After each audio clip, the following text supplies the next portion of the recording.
Okay, so this is the drive shaft tunnel. Still working on it, but it's getting pretty close. And see why I cut it here, because I wanted to leave this here so I can mount my e-brake and have everything line up.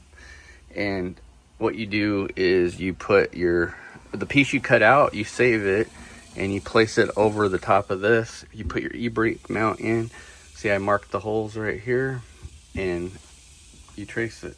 This is how I have it set up. I couldn't do it in the last video, so yeah, you're gonna mark your holes like that, then cut this piece out right here, put it over the holes again, and then trace it closer so you get pretty close to being accurate. Okay, so all you do is you take that, cut it out, pound it flat on the concrete, and then you trace it with a Sharpie and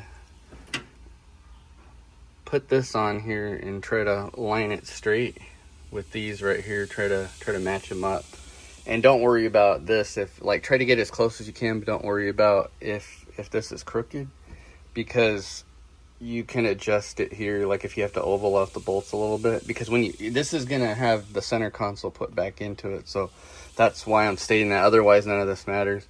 But yeah, you can oval these holes out and adjust the angle left and right regardless of this. So